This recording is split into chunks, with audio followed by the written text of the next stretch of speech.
the call that I had originally from getting my illness was the turning point in my life, I suppose, because you get a call from a doctor saying that you've got leukemia and you potentially could die. A 20-year-old person who just had his first baby, and it kind of breaks you, you know. It changes everything, especially being a footballer.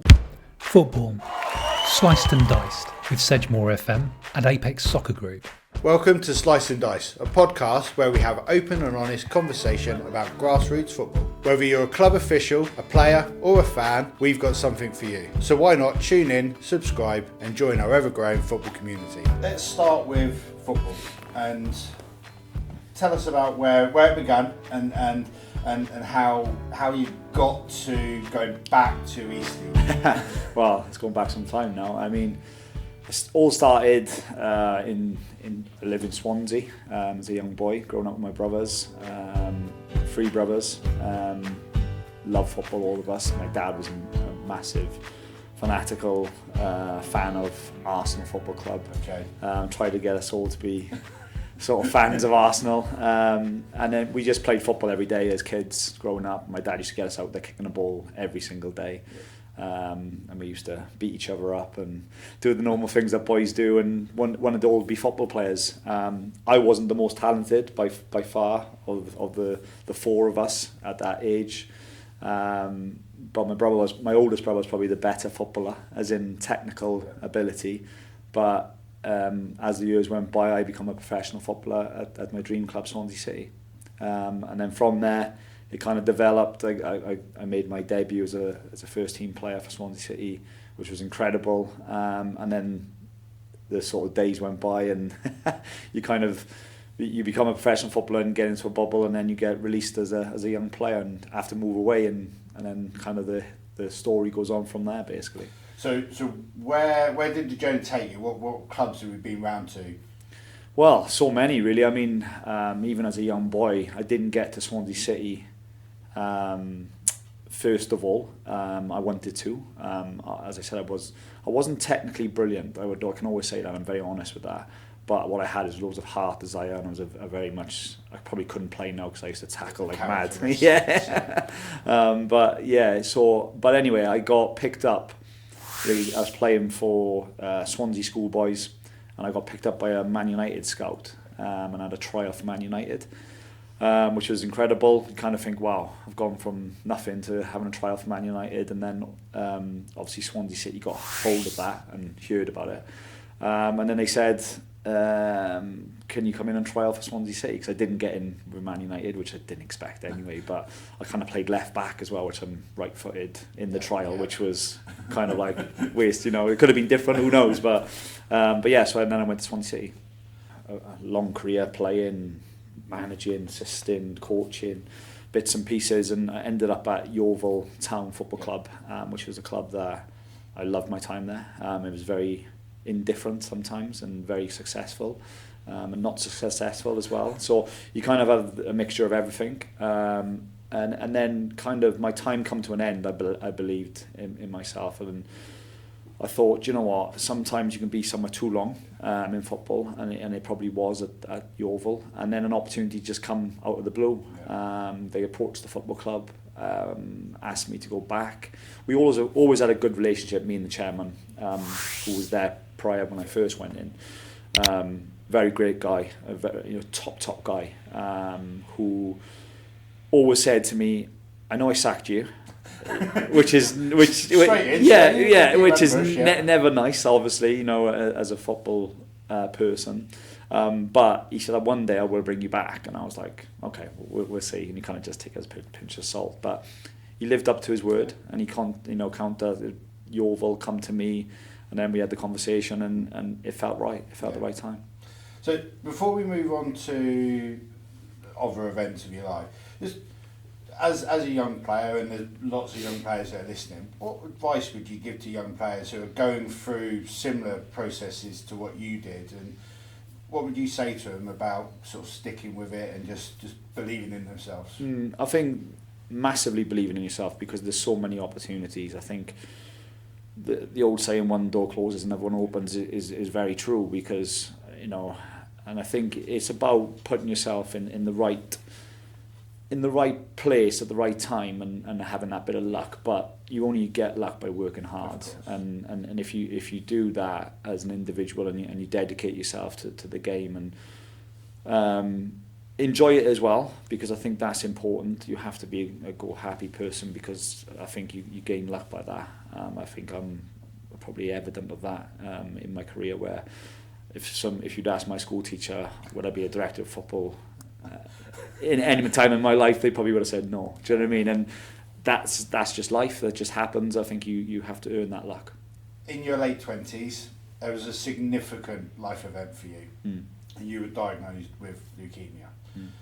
How did that impact your life and your football at that time? Well, geez, I mean, incredibly. I think the call that I had originally from getting my illness was the turning point in my life, I suppose, because you get a call from a doctor saying that you've got leukemia and you potentially could die. A 20-year-old person who just had his first baby, and it kind of breaks you, you know. It changes everything, especially being a footballer, because footballers tend to put themselves in a special bubble, and we kind of go, well, I'm this sort of semi-famous person who everyone loves, the fans love you and all this, and all of a sudden you're not that powerful, you're not that Did you feel that it sort of humanised you? Yeah, yeah, 100%. I've always been very humble. I'm that person, but I think even more so when you get told something like that, it gives you a bit of reality of life, that you know you might be in a really good position in your life with a job, but then something like that can turn everything upside down, and you kind of go, wow, this is serious, you know, this could be the end kind of thing. Yeah. But obviously your family would have rallied round and been hugely supportive, and we know football is obviously it's a performance-based industry. So how supportive was the club and the network that you had within football at the time? Because obviously an injury, if you've done your ACL, MCL, ankle, whatever, slightly different to how they would deal with a diagnosis like this as to a normal footballing injury. Yeah, no, the club were brilliant. Torquay United was the football club at the time, and they supported me through thick and thin. You know, it was just more about support. It wasn't financial or anything like that. It was because I was still getting my contract paid. I was still being paid as a player, and you still, you know, go along with things. But just the everyday support from sort of individual fans, players like telling them and breaking the news to them, and seeing physical men crying, like, because that's literally what it was. It was horrific. You know, they couldn't believe it, because I was this character in the dressing room, and all of a sudden I'm diagnosed with a major illness. So it kind of threw everybody. But when you have the support background, and I'm very lucky because I've got an amazing family, and they're so supportive anyway. But the more support you get, the better you feel. That's for sure. So out the back of that, obviously huge impact on your mental health, and obviously your family's mental health as well. But you created a program, the Not On Your Todd program, and how have you used that personally, but also how have you used that to support others within football and the wider communities that you're part of, to support them? I mean, it's been a great journey, actually. It's been nearly 2 years now and a bit, and it's been an eye-opener to, I always wanted to do, and I've always done, ever since day dot of getting the illness, I did charity work. I sung a seed on a CD. Don't put that. Yeah, let's not go there. But that was, stuff like that. I've done movies. I've done all sorts of things. Jumped in a ring and boxed somebody. Like all different bits and pieces, just to try and make money to support people, because I had to support myself. And yeah, it does spiral, I suppose, when you do stuff like that, because you wanna support people, and Not On Your Todd brand come about because I've experienced all those things, and meeting people over the years. I met one of the most life-changing things for myself was joining a choir. And it was called the Big C. I've got it tattooed on me, so that's how much it means to me. I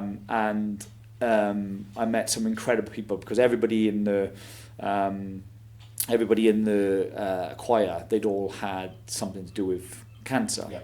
So I got involved in that, and that was an unbelievable experience. But that was a huge commitment for you, because you were travelling hundreds of miles to be a part of it. Yeah, I was travelling back and forth. I was going back down to Cardiff to go to the sessions and the lessons, because there was definitely lessons needed.